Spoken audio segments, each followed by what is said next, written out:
आज हम एक्सप्लेन करने वाले हैं ओ माई गॉड 2 मूवी को। तो वीडियो को शुरू करते हैं। और अगर वीडियो अच्छी लगे तो वीडियो को लाइक जरूर कीजिएगा और इसी तरह की वीडियोस पाने के लिए आप हमारे इस चैनल को सब्सक्राइब कीजिएगा ताकि आपको इसी तरह के लेटेस्ट और फ्रेश कंटेंट मिलते रहे। तो फिल्म की कहानी शुरू होती है महाकाल नगरी से, जहाँ पर की पंकज त्रिपाठी बने कांति शाह मुगदल को दिखाया जाता है। भगवान महाकाल का पक्का भक्त कांति उज्जैन के महाकालेश्वर मंदिर के बाहर प्रसाद चढ़ावे वगैरह की दुकान चलाता है। मंदिर के बड़े पुजारी की शरण में रहने वाले कांति एक सच्चे आस्तिक भक्त की सबसे बड़ी आइडल इमेज है और मंदिर के बाहर उसकी दुकान भी अच्छी खासी चल जाती है। जिसके बाद कांति की पूरी फैमिली को दिखाया जाता है, जिसमें उसके घर में पत्नी के समेत एक बेटा और एक बेटी रहते हैं, जिसमें बेटे का नाम विवेक तो बेटी का नाम दमयंती और दमू है। कांति की बेटी एक छोटी स्कूल में पढ़ती है, वही उसका बेटा विवेक एक इंटरनेशनल स्कूल में पढ़ता है। लेकिन स्कूल इंटरनेशनल हो या फिर कस्बे है तो इंडिया में, और उसमें स्टूडेंट आते तो हमारे इसी समाज से है। तो एक दिन विवेक अपने दोस्त के यहाँ पर जाता है और घर वालों से कह देता है कि आज रात वो उसी के घर पर बिताएगा। और अगली सुबह जब होती है तो विवेक हॉस्पिटल में पाया जाता है।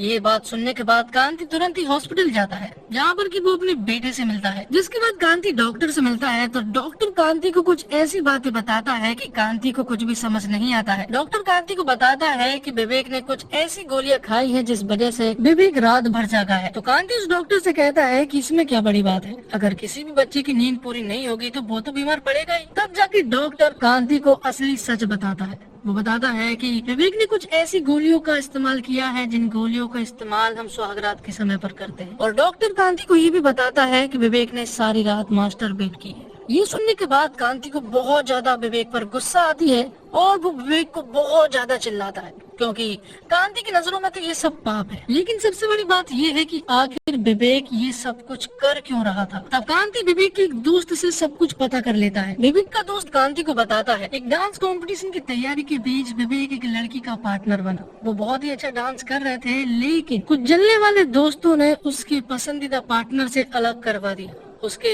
दोस्तों ने उसका मजाक उड़ाया और सबसे बड़ा मजाक ये था कि उसके लिंग के आकार को लेकर उसके मन में शंकाओं का निर्माण कर दिया। और बच्चा पूछे भी तो किससे कि समान लिंग का आकार प्रकार कैसा होता है।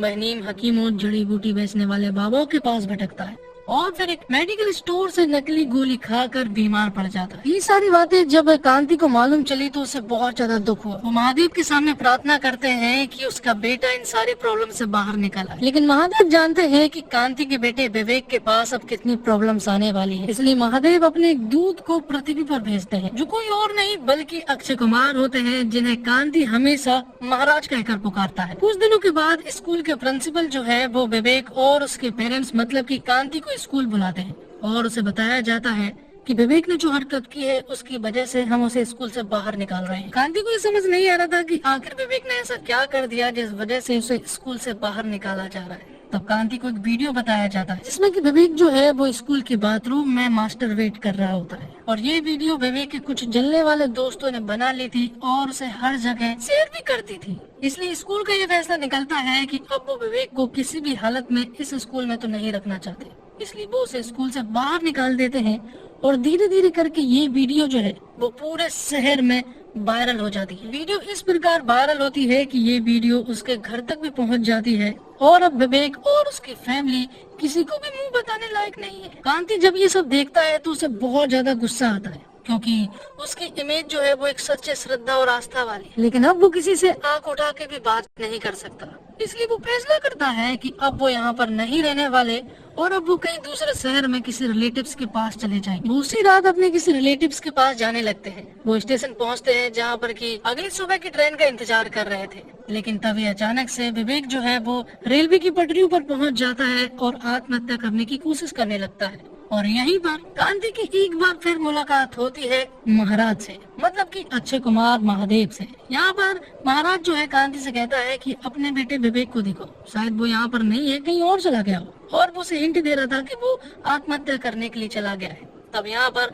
कांति उसके पीछे दौड़ता है, वो उसे बचाने की लाख कोशिश करता है, लेकिन वो उसे नहीं बचा पाता है। क्योंकि उसे महाराज मतलब कि महादेव ने बचा लिया था। महादेव ने विवेक को बचा लिया था, जिसके बाद महादेव कांति से बात करते हैं। कांति यहाँ पर उन्हें अपनी सारी प्रॉब्लम्स बता देता है, लेकिन कांति को वो थोड़े पागल से लगते हैं क्योंकि वो पहेलियों में बात करते हैं। महादेव कांति से कहते हैं कि सारी दुनिया को तुम्हारा बेटा गलत लग रहा हो, तुम्हें भी वो गलत लग रहा हो, लेकिन क्या कभी ये जानने की कोशिश की है कि विवेक असल में गलत है भी या फिर नहीं। कांति को ये सारी बातें बहुत अच्छे से समझ आ चुकी थी कि विवेक ने जो कुछ भी गलती की उसमें गलती उसकी नहीं थी, बल्कि हमारी स्कूल की और मेडिकल स्टोर वाले की और उन बाबाओं की भी है। क्योंकि अगर उसे सही तरह से ज्ञान मिल गया होता तो शायद आज वो इतनी बड़ी गलती नहीं करता। इसलिए वो 4 लोगों पर केस दर्ज करता है, एक तो स्कूल पर, दूसरा मेडिकल स्टोर पर, तीसरा बाबाओं पर और चौथा खुद पर। क्योंकि अगर विवेक को ठीक से ज्ञान मिल गया होता तो आज वो अज्ञानता का शिकार नहीं होता। कांति कोर्ट पहुंच जाता है एक वकील को लेकर। खुद के ऊपर केस करने वाले शख्स को देखकर जज भी हैरान रह जाते हैं। कांति उनसे कहता है कि मैं इन 4 लोगों पर मानहानि का केस करना चाहता हूं, क्योंकि इन 4 लोगों की लापरवाही की वजह से मेरा बेटा अज्ञानता का शिकार हुआ। मैं चाहता हूँ कि सारे लोग मेरे बेटे से माफी मांगे और बदले में ये लोग मुझे महाकाल के लिए चढ़ावा दे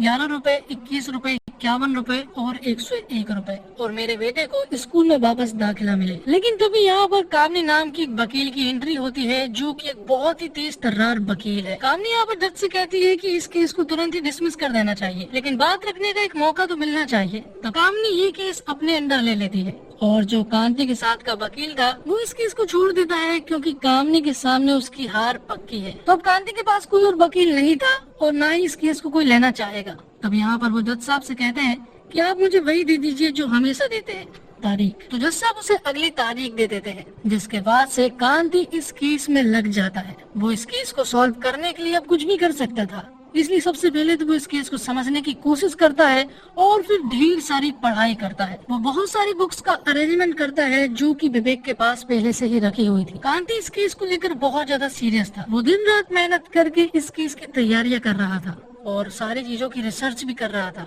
जिसमें कि उसकी बेटी दमयंती भी उसका साथ दे रही थी। तो अब तारीख वाले दिन कांति जो है वो कोर्ट रूम पहुँच जाता है, जहाँ की हालत बहुत ज्यादा खराब थी, उसने पहले ही देख ली थी। तो यहाँ पर कांति सबसे पहले तो कोर्ट को अच्छी तरह से साफ करता है और इस केस को वो खुद हैंडल करने की गुहार लगाता है, जिस पर कि जज भी हाँ कह देते हैं। और सबसे पहले तो वो उनसे थैंक यू कहते हैं, क्योंकि कांति ने इस कोर्ट रूम को बहुत अच्छे से साफ किया था। यहाँ पर कांति ने अपने जूते चप्पल को बाहर भी उतार कर आया था। वो कहता है कि ये न्याय का मंदिर है और वो मंदिर में चप्पल पहनकर नहीं आता है, जो बात ही जज साहब को बड़ी अच्छी लगी थी। लेकिन अभी ये केस एक्सेप्ट नहीं हुआ था और उसी के बारे में यहाँ पर चर्चा हो रही थी। कांति यहाँ पर सभी को सनातन धर्म के 4 स्तंभों के बारे में बताता है, धर्म, अर्थ, मोक्ष और काम के बारे में, जिनमें की अश्लीलता भी है। और अगर इन अश्लीलताओं के बारे में लोग पढ़ना शुरू करें तो उन्हें ये अश्लील नहीं लगेगा। लेकिन कामनी कहती है कि हम किसी भी टॉपिक को उठाकर स्कूल में नहीं पढ़ा सकते। हर स्कूल की क्रेडिबिलिटी होती है जिसकी वो हद में होते हैं। तब कांति उनसे कहता है कि अगर ये सब कुछ पढ़ाया गया होता तो आज ये सब कुछ गलत लगता ही नहीं। तो बहुत सारी डिबेट के बाद यहाँ पर जज साहब जो है वो इस केस को रजिस्टर कर लेते हैं। तो फाइनली ये केस रजिस्टर हो चुका था, जिसके कारण कांति बहुत खुश था। हालांकि ये केस अभी वो जीता नहीं था, लेकिन वो इतना खुश था जैसे कि वो केस जीत गया हो। लेकिन ये तो बस शुरुआत है, क्योंकि कांति को ज्यादा नॉलेज है नहीं और आगे बहुत सारी अड़चने हैं। तो आगे कामनी समझ चुकी थी कि इस केस को कैसे सॉल्व करना है। उसने सारी पढ़ाई करके आई थी और इसलिए वो यहाँ पर कोर्ट में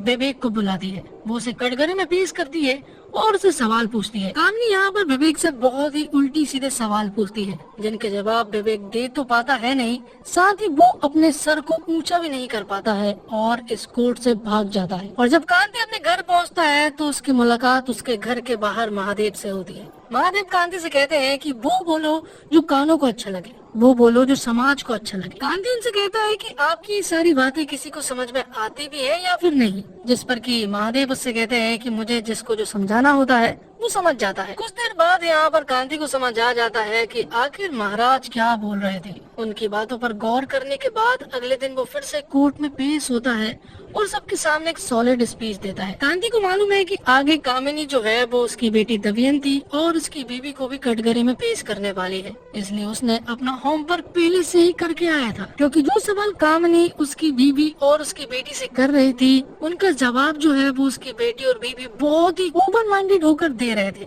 जो देखकर कामिनी भी बहुत अच्छे से समझ गई थी कि कांति ने अपना होमवर्क पहले से ही करके आया है। अब आगे कामनी जो है वो एक औरत को कटघरे में पेश करती है और वो औरत दरअसल में एक प्रोस्टिट्यूट होती है। और यहाँ पर कामनी सभी को बताती है इनका बच्चा भी स्कूल में पढ़ता है और स्कूल उसे अलाउ भी करता है।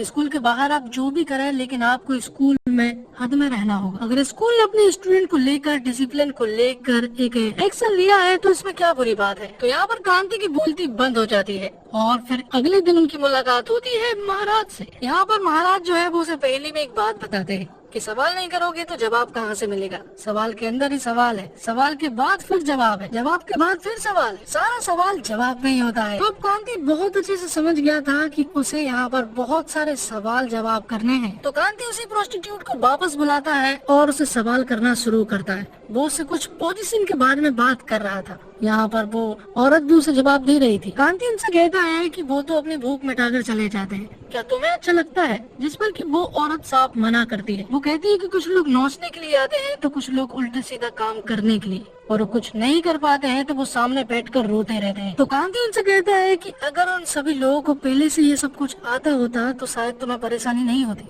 जिस पर कि वो औरत भी हाँ कहती है। अब कांति उनसे एक आखिरी सवाल करना चाहता है कि आपका बच्चा जो स्कूल में पढ़ता है आप उसे कहाँ देखना चाहेंगे? उन अज्ञानी लोगों की भीड़ में जो आपके पास आते हैं, यहाँ पर पढ़े लिखे शिक्षित काम शास्त्र के जानकार जो अपनी प्रेमिका, बीवी, पत्नी, जिनका वो मन और शरीर का सम्मान करे। तो वो औरत कांति की दूसरी बात से पूरी तरह से सेटिस्फाइड थी और इतना बोलने के बाद वो यहाँ से जाने लगती है। तब कांति उन्हें झुककर प्रणाम करता है। तो सब उससे कहते हैं कि तुम उन्हें प्रणाम क्यों कर रहे हो? कांति उनसे कहता है कि वो एक ऐसी माँ को प्रणाम कर रहा है जो अपने बच्चे को पढ़ाने के लिए अपना सब कुछ दांव पर लगा रही है। उससे बड़ा शिक्षक कोई और नहीं है, क्योंकि स्कूल अपना कुछ भी दांव पर नहीं लगा सकता। जिसके बाद फिर से एक डिबेट होती है और ये डिबेट फिर से पहुंच जाती है स्कूल की गलती पर कि अगर स्कूल ने सब कुछ सिखाया गया होता तो आज ये सारी गलती विवेक नहीं करता। दरअसल में कांति सेक्स एजुकेशन की बात कर रहा था। तब कामनी कहती है कि इस टॉपिक को पढ़ाने का किसी के पास कोई और तरीका नहीं है। अगर आपके पास कोई तरीका है तो आप बता दीजिए। लेकिन किसी के पास भी कोई तरीका नहीं था।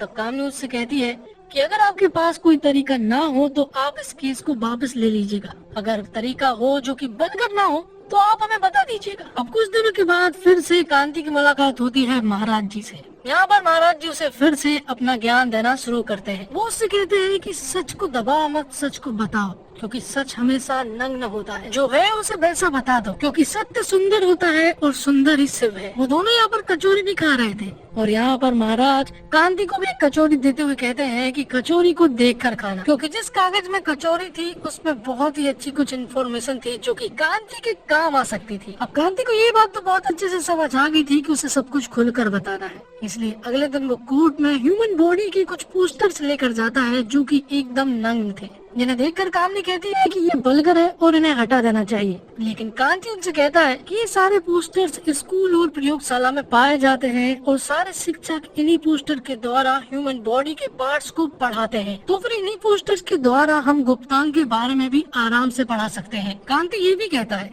कि जन्म प्रमाण पत्र से लेके मृत्यु प्रमाण पत्र तक उसकी पहचान होती है लिंग, और आज उसी पहचान की बात करने में और बताने में आज हमें शर्म आ रही है। कांति यहाँ पर एक सॉलिड स्पीच देता है जिसके कारण ये केस जो है वो कांति की तरफ झुकने लगा था। लेकिन आखिर में कामनी पब्लिक से पूछती है कि आखिर किन किन लोगों को लगता है कि इस टॉपिक पर स्कूल में पढ़ाई होनी चाहिए, जिसमें कि सिर्फ एक दो लोग ही हाथ उठा पाते हैं और जज साहब जो है अगली तारीख दे देते हैं। लेकिन इन सब का बाहर प्रभाव जो हुआ था वो बहुत ही सॉलिड हुआ था। सभी लोग चाहते थे कि स्कूल में इन सब की पढ़ाई हो और सभी लोग इस सब का नॉलेज भी चाहते थे। और अब कहीं ना कहीं स्कूल के प्रिंसिपल को भी लग गया था कि वो ये केस हारने वाले हैं, क्योंकि बात अब स्कूल की इज्जत पर आ गई थी। इसलिए वो कांति के साथ एक मीटिंग रखते हैं और वो कांति को 1 करोड़ रुपए का चेक देते हैं। वो बदले में ये मांगते हैं कि वो इस केस को वापस ले ले, जिस पर कि कांति भी उस चेक को एक्सेप्ट कर लेता है और उस पेपर पर साइन कर देता है। लेकिन उसे कहीं ना कहीं ये सब कुछ अच्छा नहीं लग रहा था। वो जब घर वापस लौट रहा था तभी अचानक से उसका एक्सीडेंट हो जाता है और वो बहुत ही ज्यादा गंभीर हालत में था। और जब अगले दिन उसकी नींद खुलती है तो वो खुद को हॉस्पिटल में पाता है। जैसे उसे होश आता है तो यहाँ पर महादेव उसे बताते हैं कि तुम मर चुके हो। मैंने तुमसे कहा था कि सत्य ही सुंदर है और सुंदर ही शिव है। मुझे लगा था कि तुम मेरे इस रास्ते पर चलोगे, लेकिन तुमने दूसरा रास्ता चुना, जिसका परिणाम तो मौत है। जिसके बाद महादेव जो है वो उसे अपने असली गेटअप में आते हैं और उसे बताते हैं कि वो महादेव है, और वो उनसे ये भी कहते हैं कि तुम्हारी मौत के कारण तुम्हारी पूरी फैमिली जो है वो मेरे सामने बैठकर रो रही है। तुमने जो कुछ भी किया उसका बहुत ही गहरा प्रभाव पड़ा है पब्लिक पर, और अब मैं तुम्हें अपनी गलती सुधारने का एक लास्ट मौका दे रहा हूँ, क्योंकि आज लास्ट हेयरिंग है। जिसके बाद महादेव उसे अपनी सुपर कार में बिठालते हैं और यहाँ पर वो फुल स्पीड में उसे कोर्ट ले जाते हैं। आखिर में महादेव उसे आशीर्वाद देते हैं और कहते हैं महादेव अपने भक्तों के साथ हमेशा रहते हैं। तो लास्ट हियरिंग के दिन कांति अपनी लास्ट स्टेटमेंट देता है। वो कहता है कि ये कहानी 1835 में अंग्रेजों के समय शुरू हुई थी। लॉर्ड मैकाले नाम के आदमी ने यहाँ पर आया था और उसने गुरुकुल की पढ़ाई को खत्म करके अपनी अंग्रेजी पढ़ाई को यहाँ पर लाया और सारी शिक्षा पद्धति को बदल कर रख दी। उस गुरुकुल की पढ़ाई को बदल कर रख दी जहाँ पर की काम शास्त्र भी पढ़ाया जाता था। ब्रिटिश एक्ट के द्वारा पढ़ाई को बदली गई थी, लेकिन आज आजादी के 75 साल हो चुके हैं, लेकिन अभी भी हम उसी पद्धति को अपना कर उन्हीं की पढ़ाई को फॉलो कर रहे हैं। और कहा ही ब्रिटिश के लोगों ने गुरुकुल की पढ़ाई को अपने साथ लेकर चले गए, वहाँ पर उन्होंने इस पढ़ाई का नाम आधुनिक पढ़ाई रखा और ये हमसे आगे निकल गए और हम वहीं के वहीं रह गए। थोड़ी देर के बाद यहाँ पर विवेक भी आ जाता है और कामनी उसे सवाल पूछने लगती है कि क्या उसने उस दिन गलत किया था, जिस पर कि विवेक उनसे कहता है उसने जो कुछ भी किया वो गलत नहीं किया, उसने जिस जगह पर किया वो गलत किया। तब वो स्कूल से माफी मांगता है और एक बार फिर से स्कूल में एडमिशन की गुजारिश करता है। तो कामनी उससे कहती है कि ये बहुत ही बेशर्मी वाली बात है कि तुमने जो कुछ गलत किया तुम उसे गलत नहीं मानते हो। लेकिन धीरे धीरे करके पूरी पब्लिक जो है वो विवेक को सपोर्ट करने लगती है और कहती है कि विवेक ने कुछ गलत नहीं किया है, क्योंकि हम भी करते हैं और सभी करते हैं। यहाँ पर जितने भी लोग आए थे वो यहाँ पर कांति की बातों से प्रभावित होकर आए थे। तो इस तरह से कांति इस केस को जीत जाता है और जैसा सब कहते हैं कि ये गलती जो है वो एजुकेशन सिस्टम की है। तो जल्द से जल्द एजुकेशन सिस्टम से गुजारिश है कि वो सिलेबस में इस टॉपिक को ऐड करे। और जिन 4 लोगों ने गलती की है वो 11 रुपए, 21 रुपए, 51 रुपए और 101 रुपए कांति को कंपनसेशन के रूप में दे, ताकि वो महाकाल को चढ़ावा चढ़ा सके। और विवेक को भी वापस स्कूल में एडमिशन मिल चुका था। आखिर में कामनी कांति से कहती है कि आप इस केस को क्यों जीते मैं बताती हूँ। आप परिवार के लिए लड़ रहे थे और मैं व्यापार के लिए। आखिर में कामनी कांति से माफी भी मांगी। तो दोस्तों इसी के साथ ये एक्सप्लेनेशन यहीं पर खत्म होता है। तो उम्मीद करता हूँ आपको वीडियो पसंद आई होगी। वीडियो पसंद आई हो तो वीडियो को लाइक जरूर करें और इसी तरह के वीडियोस पाने के लिए आप हमारे चैनल को सब्सक्राइब करें, ताकि आपको इसी तरह के लेटेस्ट और फ्रेश कंटेंट मिलते रहे। धन्यवाद। जय हिंद, जय भारत, जय श्री राम, जय महाकाल।